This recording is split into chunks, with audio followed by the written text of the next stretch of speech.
The movie opens with a lively scene of kids playing soccer on a field. They're all friends, and today is special because it's one of their birthdays. Make the day memorable, the coach suggests they all go on an adventure. They decide to explore a nearby cave. Excited and ready for the adventure, the kids hop on their bikes and head to the cave with their coach. However, one kid stays behind due to some chores at home. For the first time, the kids enter the cave. Without realizing it, they reach the third chamber, which is about 1 kilometer from the entrance. Suddenly, the weather takes a turn for the worse. It starts raining heavily, not just any rain, but a relentless storm that doesn't let up for days.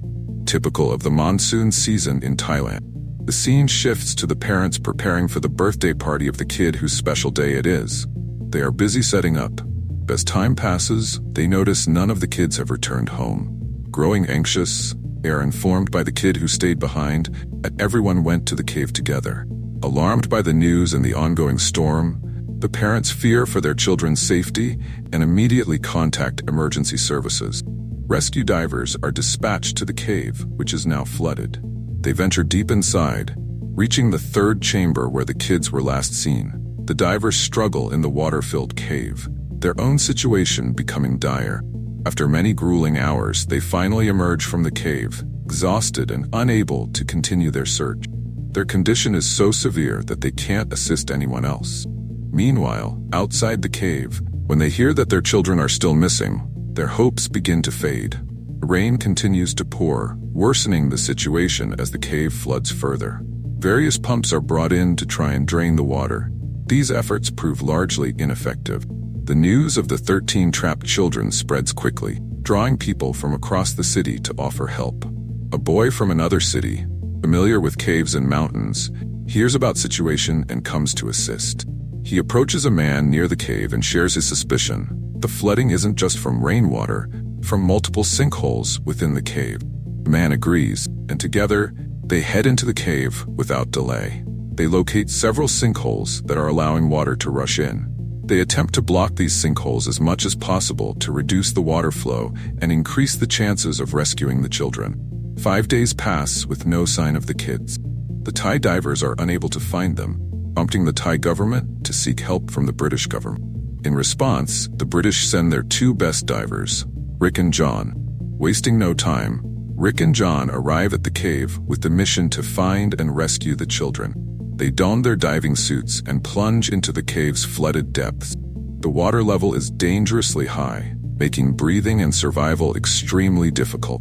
Rick and John dive 800 meters, then 900 meters, then 1,000 meters, and finally up to 1,600 meters into the cave. Despite their extensive search, they find no sign of the children. Instead, they encounter an engineer who had come to install a pump but is now suffering panic attacks due to the high water level. Don and Rick quickly try to save the panicking engineer. John hands him his oxygen mask while Rick instructs the man to follow him out of the cave. The engineer's panic makes it a challenging rescue. Rick manages to guide him to safety. Rick then returns inside using John's oxygen mask. John exits the cave. When asked about their progress, they have to deliver bad news. Despite searching up to 1,600 meters deep, they found no trace of the children. It's possible the kids ventured further or, tragically, might not have survived, though no bodies were found. By this time, the children have been trapped for 7 days without contact from the divers. The team decides to extend their search beyond 1,600 meters, but the constant rise in water levels makes this increasingly difficult. They need to wait for the rain to stop. The downpour continues relentlessly. The boy who initially suggested blocking the sinkholes returns with another idea. He meets with the governor and proposes redirecting the cave's water flow into nearby field. While this would devastate the crops, it could significantly increase the chances of rescuing the children. The governor finds the plan compelling and gathers the local farmers to discuss it. Understanding the potential loss but valuing the children's lives more, farmers agree to the plan without hesitation. Finally, the water flow is redirected, and as the cave begins to drain, the divers prepare for another attempt. This time, they venture more than 2,200 meters into the cave. Just as they are about to turn back, John spots a faint light coming from a narrow path. With great effort, he squeezes through and, to their immense relief, finds all the children alive. Despite being weak and hungry, the children are safe. Overjoyed, Nick and John record a video to show proof of their survival. In the video, the coach, feeling guilty, admits, "It's my fault. I led the children on this adventure." But the children quickly defend him, saying, "No, it's because of the coach that we're alive. He taught us to meditate and stay hopeful, giving us the courage to survive." After filming, Nick and John reassure the group, "Our team will be back soon to rescue you. Stay strong." They exit the cave and share the incredible news with everyone waiting outside, showing the video to prove the children are alive. Parents and onlookers are overjoyed, but Nick and John remain concerned, aware of the challenging task ahead. They meet with the governor, explaining, "The children are alive, but the real challenge is getting them out. The water level at the cave's entrance is still dangerously high. If a trained engineer panicked, these children will need all the help they can get." The rescue team continues to deliver food and water, and doctors check on the children's health, but a solid extraction plan remains elusive. Parents grow increasingly frustrated with the government as days pass. It's now been 12 days, and their children are still trapped. The governor, unable to provide a satisfactory answer, is left grappling with the pressure to find a solution. The authorities ask the anxious parents to remain calm, assuring them that the children are safe with food, water, and essential supplies. Provide comfort, the parents write letters to their children, which the divers deliver. Initially worried that these letters might upset the children, Coach is relieved to see that the parents express gratitude for his efforts in keeping the kids hopeful and strong. To rescue the children, John and Rick consult an anesthesiologist with a daring plan. To sedate the children, equip them with oxygen masks, and carry them out unconscious. The doctor is initially skeptical, fearing that if the children wake up mid-rescue, they might panic. However, John and Rick see no other viable option. During a supply run to the children, a diver's foot gets entangled in a rope, and in his struggle to free himself, his oxygen hose gets snagged and breaks. Trapped underwater without oxygen, the diver tragically drowns.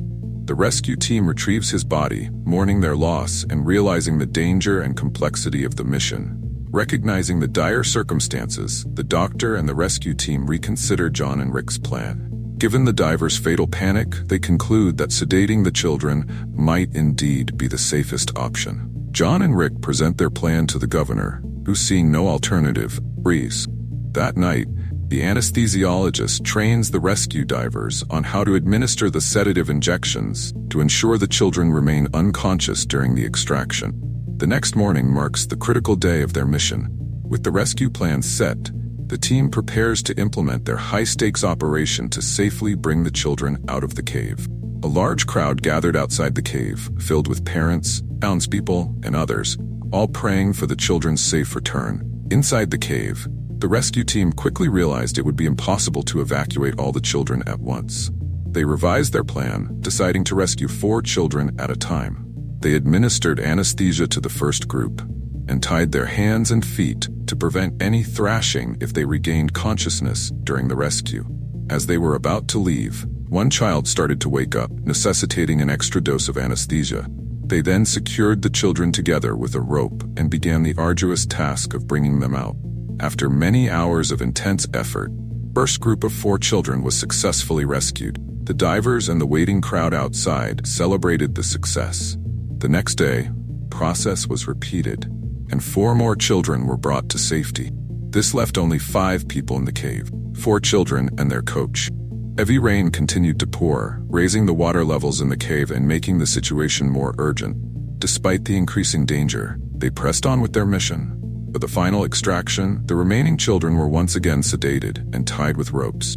Each diver was responsible for 1 child. As they were bringing out the last group, a mishap occurred. One diver lost his grip on the rope, causing him and the child he was carrying to be swept away by the water.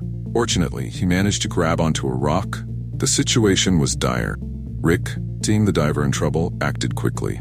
He instructed another diver to continue with the rescue while he took charge of the situation.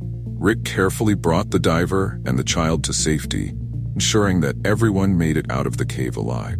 The final group of children and the coach safely out, the mission was complete. The rescue team celebrated their hard-won success, having saved all 13 lives. The parents, townspeople and rescuers were filled with joy and relief, marking the end of a harrowing ordeal with a heartwarming conclusion.